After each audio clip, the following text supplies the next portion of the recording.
G'day viewers, made it to the end of another week. Good on you, good on us. We're in it together. Cheers.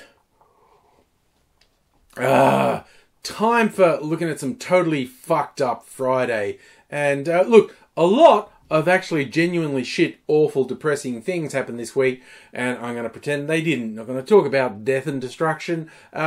Just going to find a few things that I can find the lighter side of. Like, you know, the US midterm elections. There were some laughs in there. I mean, that went about as well as the Democrats could have reasonably expected it to go. They made really significant gains in Congress, in the House, and they seem to have won almost every marginal vote that you know, people weren't sure about. So the Republicans lost something like 38 seats, which is a pretty crushing indictment of Donald Trump. Now, not so much in the Senate, but I don't think many people actually expected them to do that well in the Senate. But yeah, we're in interesting times. A, we've had this public repudiation of Trump.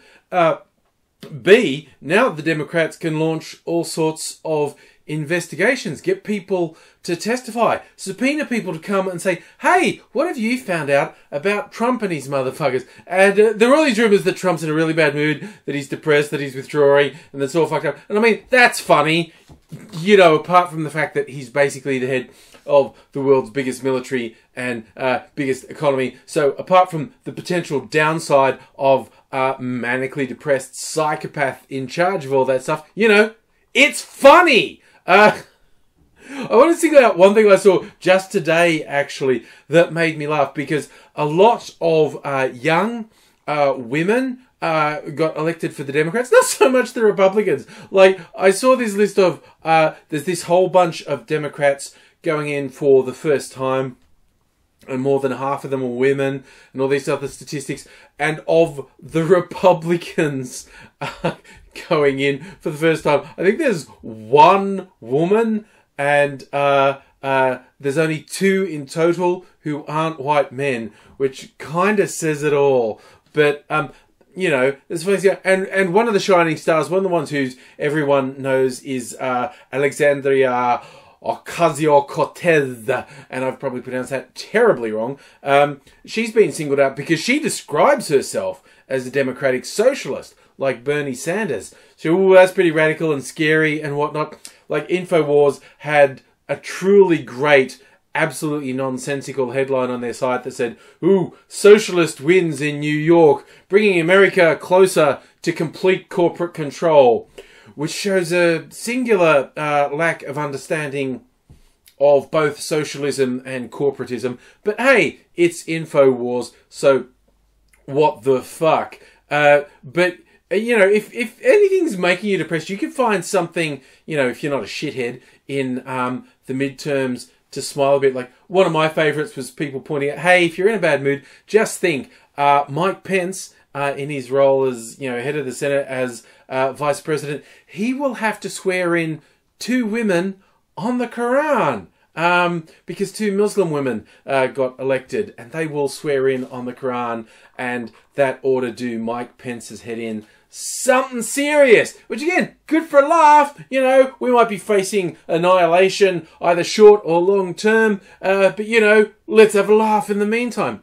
But I saw a particular thing, it was screen grab from Fox News, talking about the horror of Ocasio-Cortez and these other young radical women, and what the terrible things they were going to do. And the things they listed were stunning. Oh, you know what's going to happen with these people in charge? What they want: free college, free healthcare for all. You know, they want a radical green agenda, like the old New Deal, but this one will be green. And they're going to abolish ICE, the fascist border control fucking Nazi police. And as you're looking at that, and if you're even mildly progressive, you're going, those are all good things. Why are you doing advertising for them? It's like Fox News are so convinced their audience is so stupid and so fucking spiteful that all these things like helping people and shit that would help America's economy and would make life better in America, they're convinced their audience hates that shit. And look, admittedly, for at least a chunk of their audience, they're absolutely spot on right. But it's like, I keep seeing this, conservatives listing stuff like, oh, the boogeyman, and it's just basically decent policy. Oh, better healthcare and education. Okay, I guess that's bad. And I've seen so many of it, like there's, oh God, America's worst political cartoonist, who I am going to do a whole video on him one day, Ben Garrison. Fuck, he's terrible. He keeps doing lists on things, and they're always stuff like, oh, you know what these liberals want? They want Infowars shut down, and the alt-right stopped from spreading their propaganda. It's like, yes, actually, dude, you are actually correctly assessing what I want. Like, normally you get these extreme right political cartoonists, they go, oh, the left wants to eat babies and do Satan worship. And I go, okay, you're a fucker. But occasionally I do this list that they think is scary and is just stuff like, oh, extreme right-wing conspiracy fuckwits getting shut down. Like, that's terrible. No, actually, dude, you've hit the nail on the head. I'm in favour. Even in Australia, Clive Palmer, this sad fuck who wants to be Donald Trump, is like, he is so pathetic. Being the utter piece of shit that is Donald Trump would be a step up for him. And he did this thing like he's going like, the Greens. And I'm no particular fan of the Greens. But he did these things like, oh, you know what the Greens want? The Greens want free education and free marijuana for everyone. And I'm going, dude, why are you doing that advertising? Why do you think people think those things are bad? Sure, some people do, but not many. And it's just weird how often that shit happens. It's just like, they're so out of touch, it does my head in. Oh my God. I don't want to look, move on to another story here. You know, what in my mind, ever since I saw this story, I was like, this weekend, womp womp. It's Julian Assange.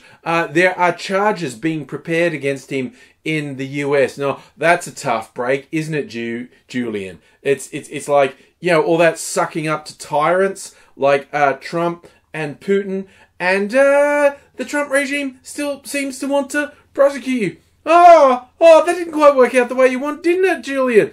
And it's like, he's such a piece of shit.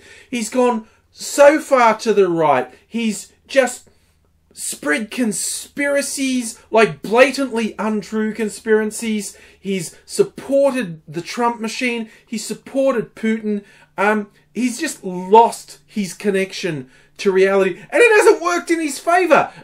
And the doubly funny thing about this, not just does it look like there are charges being prepared against him, the reason we know is the fucking idiots preparing them made a mistake in a completely unrelated filing. It seems to be a copy and paste error. Like, their document control is so fucking bad. This might not seem funny to you, but this is basically my day job in the corporate world, writing documents.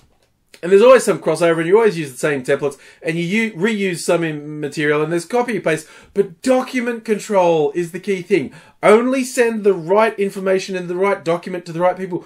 But in a completely unrelated filing, apparently there was this whole section saying, like, yep, charges against Assange, we're going to do this. And it's just like, not only did Assange's suck up to Trump not work, we only know it didn't work because of this ridiculous administrative fuck up, which is just like, that's perfect. That is, it's ridiculous and stupid and pathetic, but it's the world we are in today. And, you know, big shit's happening in the world, but Australia is not insignificant, you know? We have big shit happening here. We have earth-shaking news stories. For instance, the news cycle this week was dominated by sausages and onions. Now, you know, if you talk to Australians, you're going to hear a lot about sausage sizzles. We regard these things quite seriously. There's a huge retail chain of hardware stores here, and there's often a sausage sizzle out the front on the weekends. Community groups will do fundraisers. sausages, onion stuff on a piece of bread. I have heard, and I don't want to spread scurrilous rumours, but I heard in Western Australia they have very much sold their soul to Satan, and in sausage sizzles they use hot dog buns rather than a piece of bread. And I mean, I haven't had that absolutely confirmed, and that's a pretty extreme thing to say. That's pretty much like calling them pedophiles. That's like saying in Western Australia they don't use bread for sausage sizzles, they use a hot dog bun. That's pretty much like saying everyone in Western Australia are pedophiles. Someone in Western Australia wants to out themselves, that's up to you. But that's not the big drama, although I was pretty traumatised by that news. It turns out that people doing occupational health and safety in Bunnings said, we have to change the way it's done. What traditionally it's done, if you get onion on your sausage, on your sausage sizzle, and if this is completely unfamiliar to you, what happens? You have a barbecue grill, sizzle up the sausages, slice up some onion, sizzle it up.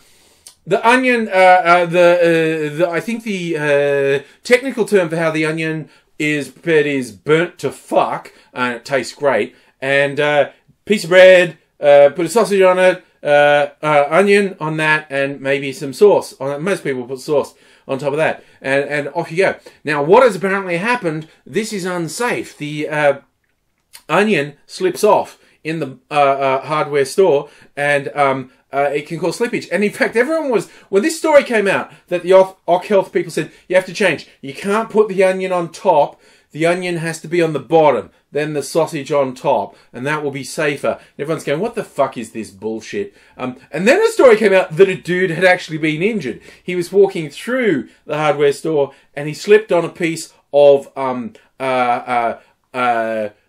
onion and was injured severely. And so he's going, this is real, this is not a joke. And I'm like, to be fair, I've been in the sausage sizzle, gone in the hardware store, and I have dropped onion on the ground. Technically, I didn't drop the onion. I threw it at some kids who were fucking annoying me. They were just like fucking breathing and shit, and I didn't want to deal with that bullshit on that particular day. So I threw onion at them, and they cried to their parents, and I just went, you kids are fucked. I may or may not be exaggerating that. But yes, it happens, and these Oc Health people say, no, this is a real thing. And so it became a thing. People whipped it up a bit in the media. And also, it actually travelled internationally. And I think the tongue-in-cheek aspect that was going on in Australia, like everyone went, this is such a fucking stupid thing to be talking about.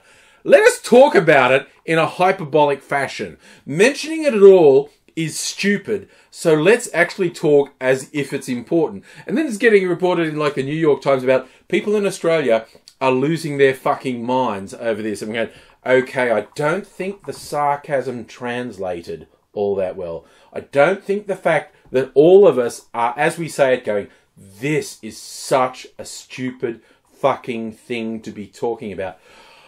I don't think that translated. So, we do have sausage sizzles with onions.